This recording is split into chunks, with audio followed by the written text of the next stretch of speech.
Welcome to Last Week in Science, the one and only science talk show on Wayne Hills TV. I'm your host, William Logian, and today we're talking about an issue that's bugging me. More specifically, cicadas. As it turns out, towards the end of April, a once in 221-year emergence of two cicada broods will cover the Midwest and Southeast and over 1 trillion bugs. We're seeing a solar eclipse, an earthquake, and a plague of massive insects in the same month. This almost sounds biblical. Don't worry though, it's unlikely that this means the rapture is around the corner, because it all has a scientific explanation. For the first time since 1803, brood 19 and brood 13 will emerge at the same time in what is known as dual emergence. Now if you don't know what a brood is, or why it takes 200 years for two of them to wake up at the same time, then I'll explain. Cicadas are giant flying insects that follow a very unique life cycle. After a female cicada has mated, it will form slits in tree branches and lay its eggs in there. Once the eggs hatch, small nymphs will emerge and fall into the ground, where they will then burrow and survive off sap from tree roots. They will stay underground for 13 to 17 years. And when they're mature enough, they'll emerge as adult cicadas. Adults live for about a month, then they mate, lay eggs, and die. Groupings of these cicadas based on when they will emerge are classified as broods. Now let me put this into perspective. The cicadas that will emerge this coming spring will be older than some of the people watching at home. A reasonable follow-up question would be, why do cicadas spend 17 years underground?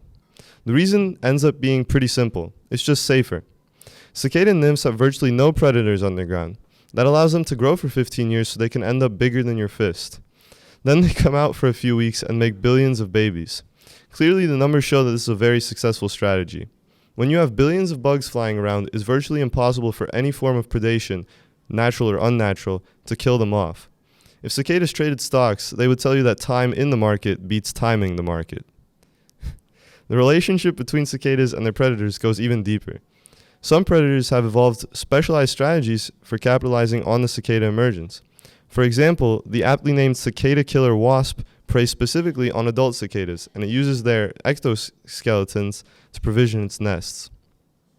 Their long adolescence stage explains why emergences are so rare.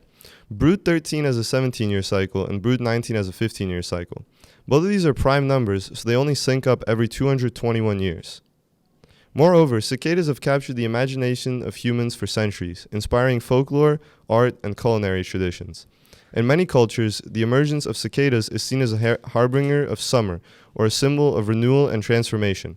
And while the idea of eating insects might seem unpalatable to some, cicadas are actually consumed as a delicacy in many parts of the world. So should we be worried? No. First of all, cicadas are pretty much harmless. They can't bite, they can't sting, they don't spread diseases. They're just huge, loud, and love crashing into your garage so that you're terrified of going inside for the rest of the summer. That's a true story, by the way. Additionally, us New Jerseyans are safe. For now, that is. The dual emergence will only affect the Midwest and Southeast regions of the U.S. We will see a brood emerge in the New York, New Jersey area in 2030. Some of you may remember brood 10 from 2021. Brood 10 is the largest brood of 17-year cicadas, covering 15 states plus Washington, D.C. The next time brood 10 will emerge will be in 2038. Cicadas are a strange blend of fascinating and terrifying. As we watch this dual emergence occur, let's appreciate how strangely beautiful nature can be. That's all for today's episode. I hope you enjoyed watching. I'm William Logian, this was Last Week in Science, and I'll see you the next time science happens.